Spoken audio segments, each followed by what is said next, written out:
খিলক্ষেত থানার বর্তমান অবস্থান এবং সম্প্রসারিত এলাকায় আইন শৃঙ্খলা রক্ষা, জননিরাপত্তা নিশ্চিতকরণ এবং পুলিশ সেবা জনগণের দোরগোড়ায় পৌঁছে দিতে বড়ুয়া এবং আশপাশ এলাকায় একটি পুলিশ ফাঁড়ি স্থাপন অত্যন্ত জরুরি হয়ে ওঠে।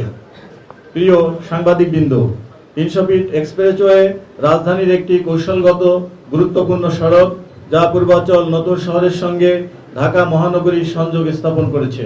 ভিটামিন ই ও সি সিরাম 8টি প্রাকৃতিক অয়েল সমৃদ্ধ লিলি সিরাম অয়েল, যা চুল পড়া কমায় মাত্র 30 দিনে।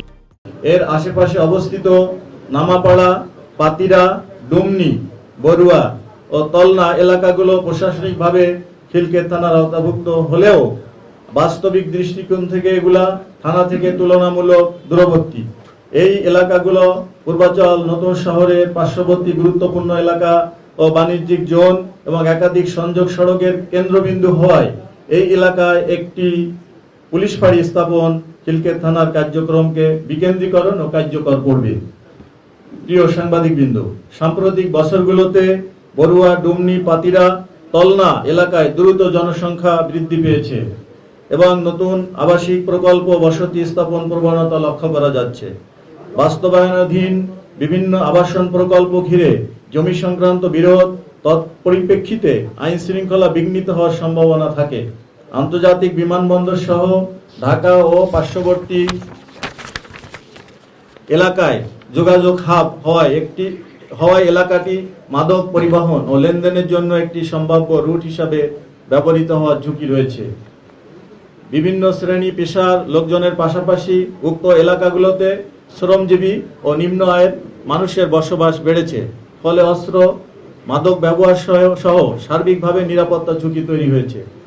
অধিকন্তু 300 ফিট এক্সপ্রেসওয়ে ও আশপাশ এলাকায় রাত্রিবেলায় বিনোদন প্রেমী মানুষের ব্যাপক সমাগম হয়, যার ফলে স্থানীয় পর্যায়ে সার্বক্ষণিক শক্তিশালী পুলিশি উপস্থিতি অপরিহার্য হয়ে পড়েছে। সম্মানিত উপস্থিতি, 300 ফিট এক্সপ্রেসওয়ে এবং আশেপাশের এলাকাগুলোতে চুরি, ছিনতাই এর সুযোগ আছে। বিশেষ করে সন্ধ্যা ও রাতের সময় অপরাধের ঝুঁকি বেশি থাকে। এছাড়াও 300 ফিট এক্সপ্রেসওয়ে বর্তমানে একটি ব্যস্ত গুরুত্বপূর্ণ সড়ক হিসাবে ব্যবহৃত হচ্ছে। যানবাহনের দ্রুত ও বেপরোয়া গতির কারণে দুর্ঘটনার ঝুঁকিও বৃদ্ধি পেয়েছে। আমাদের দেশের মান অনুযায়ী আমাদের 1,50,000 লোকের সংস্থান আছে ঠিকমতো বসবাস করার, এখনো ঘাটতি আছে। এরপরে আমরা যদি আরো আমাদের আছে 2,20,000 আরো নতুন নিয়োগ হবে, প্রতি বছর কিছু লোক চলে যাচ্ছে। আমাদের এই বিষয়গুলো আমাদের সরকার কনসার্ন এবং ওনারা আমাদের নতুন আর্থিক বছরে নতুনভাবে কাজগুলা নতুন উদ্যমে করার জন্য সহযোগিতা করবেন বলে আশা দিয়েছি।